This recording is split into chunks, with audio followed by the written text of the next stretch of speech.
In 1949, a woman designed a brooch. It later became Cartier's icon, worn by countless Hollywood stars, royals, and independent women. It's called the Panther Brooch. You spend hundreds of thousands on it. You think you're buying a symbol of independent women, but you don't know the story behind it.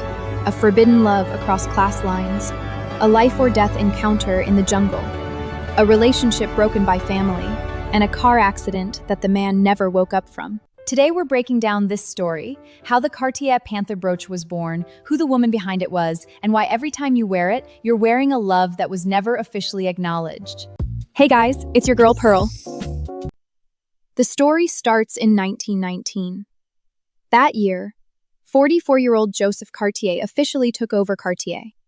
He had money, status, talent, but his marriage was a business arrangement. The word love wasn't even pretending to exist. That year, at a Paris dinner party, he met a 24-year-old woman, Jeanne Toussaint.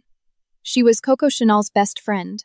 Young, beautiful, tasteful, and she had a mouth on her. She said, right in front of everyone, "Mr. Cartier, when will Cartier jewelry break out of its tired old formula?" Imagine the scene. A man who just took over a century-old brand, being told by a 24-year-old girl in public that his designs are stale. That feeling, it's like when someone says you have a great personality on a first date. Joseph was not happy. He challenged Jeanne to enter Cartier's design competition to teach her a lesson. Jeanne won. She took first place, and she got a job at Cartier. Joseph stood on the stage, watching the woman who had humiliated him, now his employee. You think you're humiliating someone. They treat it as a job interview. After Jeanne joined Cartier, she and Joseph started working together. She was an adventurer. To find design inspiration, she suggested they go to the Amazon. And then the wildest thing happened. In the jungle, a panther attacked them. Joseph used his camera flash to stop the panther. Jeanne took off her jacket, lit it on fire, and threw it at the panther. It ran away.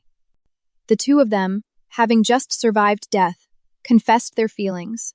They embraced, and then they fell in love. At this point, you might think, wow, so romantic. But think about it, the jacket Jeanne burnt was something she could never wear again. The panther attack made them fall in love, and that panther later became Cartier's most iconic symbol. When you buy the Panther brooch, you think you're buying wildness. You're buying a story about almost getting eaten by a cat, and then falling in love. Back in Paris, Joseph made Jeanne the artistic director of Cartier. The Panther collection was born during their romance. But their love was soon discovered. Joseph's brother Jacques found out and told their father, Alfred. Alfred called Jeanne into his office and gave her two choices: leave Cartier or stay as artistic director but never see Joseph again. Colleagues only. Jeanne chose the latter. She stayed, so she could see him every day, but she couldn't touch him. This might be the most painful career choice in history. You go to work every day, you see the person you love, but you can never talk to him. It's worse than long distance. In 1936, King Edward VIII made a decision that shocked the world. He gave up the throne for an American woman who had been divorced twice. Love over crown. The Duke and Duchess of Windsor asked Cartier to design jewelry to express their love. The task fell to Jeanne. Imagine how she felt, a man who gave up a kingdom for love, coming to a woman who almost got kicked out of Cartier for love, to design jewelry for love. She looked at the Duchess of Windsor and saw another version of herself. So she did one thing. She turned her and Joseph's panther encounter in the jungle into the inspiration for the Panther brooch. In 1949, the Panther brooch was born. On a 152.35-carat Cabotian sapphire, a diamond-encrusted panther rests elegantly. Its eyes are pear-shaped yellow diamonds, its body dotted with sapphire spots. This brooch later became Cartier's icon. The Duchess of Windsor wore it everywhere, and the panther became a symbol of independent women.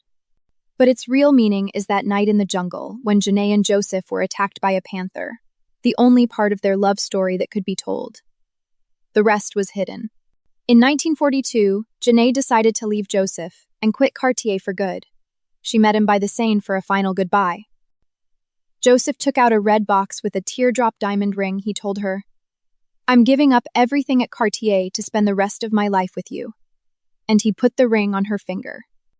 On the way back, Janae's car crashed. Joseph hadn't driven his own car that day. He wanted to spend more time with her, so he rode in hers. Joseph never woke up. Janae was in a coma for a week. When she woke up, she was still wearing his ring, but he was gone. Pierre, the only remaining Cartier heir, said to Jeanne, "I'm not forgiving you. I'm giving you a chance to forgive yourself." Read that again. Forgive yourself. Forgive what? For surviving? For letting him get in that car? Or for not dying instead? Either way, she lived, and she stayed at Cartier for 30 more years. She used the Panther collection to memorialize a love she could never have. So when you walk into a Cartier boutique and see that Panther brooch, what are you buying? You think you're buying a symbol of independent women. You're buying wildness. You're buying elegance. But what you're really buying is a love that was never officially acknowledged. 24-year-old designer created the Panther brooch. It became Cartier's most iconic piece. Behind it was a love story she never spoke of, but poured into every detail of the design. The Panther brooch is a symbol, but not of independence. It symbolizes that some love, even if it can never be acknowledged, is still worth remembering. Wear it if you want. Just know, when you wear it, you're wearing a love that was wrong, but beautiful. And it cost a few $100,000. Would you stay and see him every day, or walk away? Let me know in the comments. I'm Pearl, and this is the Absolute V. Subscribe if you want to know what's actually in your jewelry box and your feed.